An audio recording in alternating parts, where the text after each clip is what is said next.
Hello viewers, আশা করি সবাই ভালো আছেন।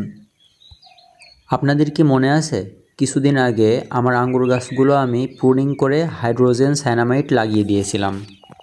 প্রুনিং করার আগে আমার গাছগুলোর অবস্থা এমন ছিল। এইটা বাইকুনুর জাতের আঙ্গুর গাছ।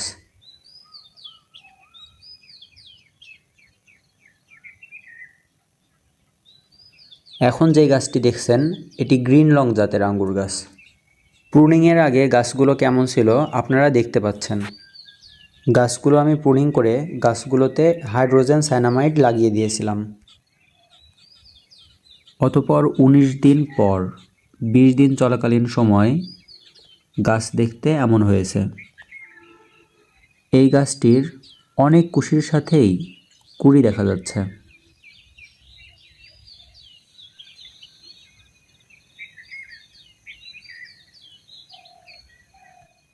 সম্মানিত ভিউয়ার্স, গাছগুলো প্রুনিং করার দিন থেকে 15 দিন পর গাছগুলোর অবস্থা কেমন হবে সেই ভিডিও আমি এই চ্যানেলে আপলোড দিতে চেয়েছিলাম, কিন্তু 15 দিন পরের অবস্থা আপনাদের সামনে তুলে ধরা হয়নি, যার জন্য আমি আন্তরিকভাবে ক্ষমা প্রার্থী।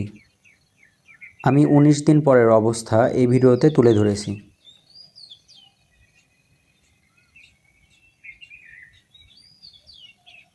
এটা আমার সেই বাইকুনুর জাতের আঙ্গুর গাছ। দেখুন, এই অল্প কিছুদিনের মধ্যেই গাছটিতে কি পরিমাণে কুশি বের হয়েছে এবং কুড়ির সংখ্যাও অনেক। এই গাছটা সেই গ্রিন লং জাতের আঙ্গুর গাছ। এই গাছটিতেও খুব সুন্দর কুশি বের হয়েছে, কিন্তু এখনও আঙ্গুরের কোনো কুড়ি দেখা যাচ্ছে না।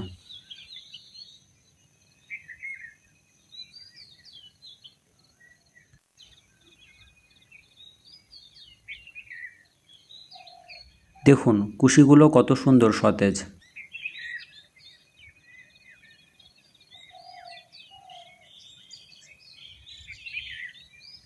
এটিও একটি ভালো জাতের আঙ্গুর গাছ। এই গাছটিতেও এখন পর্যন্ত কোনো আঙ্গুরের কুড়ি দেখতে পাচ্ছি না, কিন্তু সুন্দর কুশি বের হয়েছে।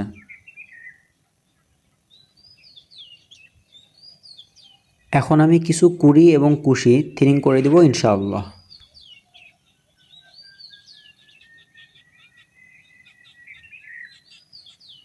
যেই কুশিগুলোতে কুড়ি আসে নাই আর যেই কুশিগুলো এবং কুড়িগুলো তুলনামূলক ছোট এবং দুর্বল, সেগুলোকে আমি রাখতে যাচ্ছি না।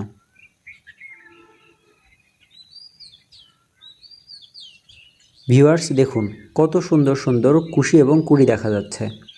হাইড্রোজেন সায়ানামাইড দেওয়ার অল্প কিছুদিন পরেই গাছটি অনেক কুশি এবং কুড়িতে সজ্জিত। দেখুন কিভাবে থিনিং করে দিচ্ছি।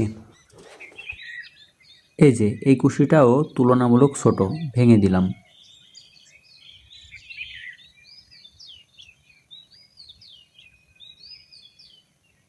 এই যে দেখুন এই কুড়ির থোকাটা তুলনামূলক ছোট, তাই আমি এটাকেও রাখতে চাচ্ছি না।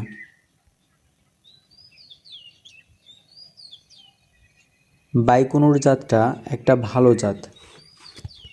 আমার এই গাছটির বয়স খুব বেশি না, তবুও গাছটিতে অনেক কুড়ি এসেছে।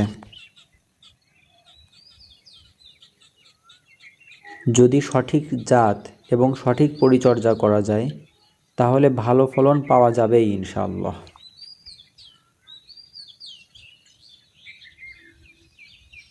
আর গ্রিন লং জাতের আঙ্গুর গাছটিতেও সুন্দর কুশি দেখা গেলেও এখনও কোনো কুড়ি দেখতে পাচ্ছি না। আপাতত উপরের বড় দুটি কুশি রাখবো ইনশাআল্লাহ। আমি গাছটিকে এইচ শেপের তৈরি করতে চাই। আল্লাহ চাইলে বাংলাদেশের ছাদ বাগানেও মিষ্টি সুস্বাদু জাতের আঙ্গুরের প্রচুর ফলন পাওয়া সম্ভব। আপনার দায়িত্ব সঠিক জাত নির্বাচন এবং সঠিক পরিচর্যা।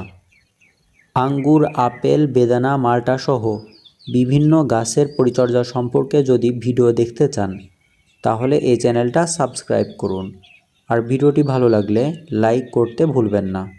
ধন্যবাদ।